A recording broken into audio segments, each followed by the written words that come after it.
Bun bun, esto no se swan swan.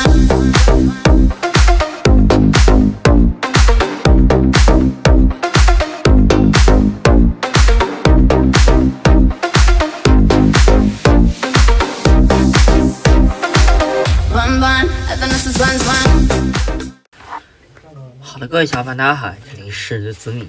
那么，鉴于之前有的小伙伴说不喜欢看我本人出镜，所以我就换了个 emoji。今天给大家介绍这一把键盘是来自 Keychron 的 K2。在之前我有做过他们家 K3 的视频，但是 K3 的话，它的手感差呀，以及它没办法换键帽之类的，所以我今天拿过来这把 K2。我们一起来看一下 K2 的表现，它究竟怎么样，是不是很优秀？我们一起来看看吧。又到了熟悉的开箱环节，打开盒子，拿开泡面之后，第一个就是给 Windows 用户更换键帽的提示，再接下来就是轴体针脚的提示了，接着是说明书。键盘用了一个小袋子包起来，袋子拿开，还有一个防尘盖，防止键盘进灰。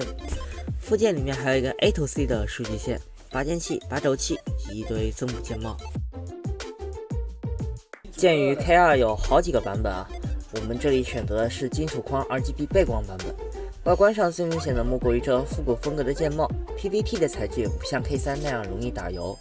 侧边是 Type-C 的充电接口、Mac Windows 切换以及蓝牙有线的切换模式。至于轴体，有加大龙红轴、青轴和茶轴可选。这里我们买的是红轴，给大家听一听红轴的声音吧。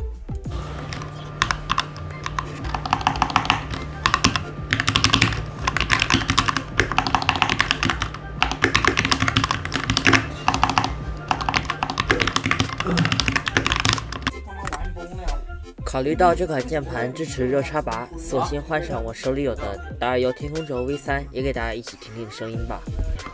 果然不可能。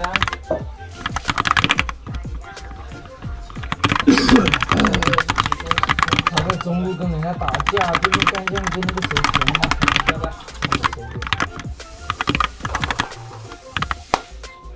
接下来聊聊功能。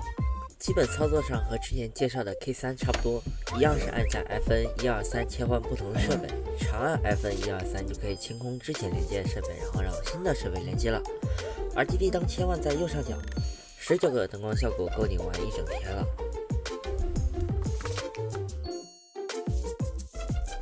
一把好的键盘如果没有一个用着舒服的手托，在体验上多半也会打折扣，所以我们也拿到了 Keychron K2 适用的木手托。做工还算可以，作为一个提升办公舒适度的产品，我非常推荐你们买个腕托。在这里本想给大家介绍一下 Keychron 的这个键帽的，不过我想把它留到后面的节目再给大家来慢慢介绍。最后说说购买建议，如果你是个 Mac 用户，想买一把价格合适的键盘 ，K2 的白光背光版本就已经很足够了。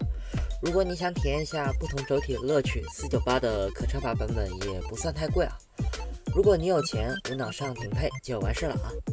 最后，如果你喜欢本期视频，记得一定要素质3连啊！这里是子米，我们下期再见，拜拜。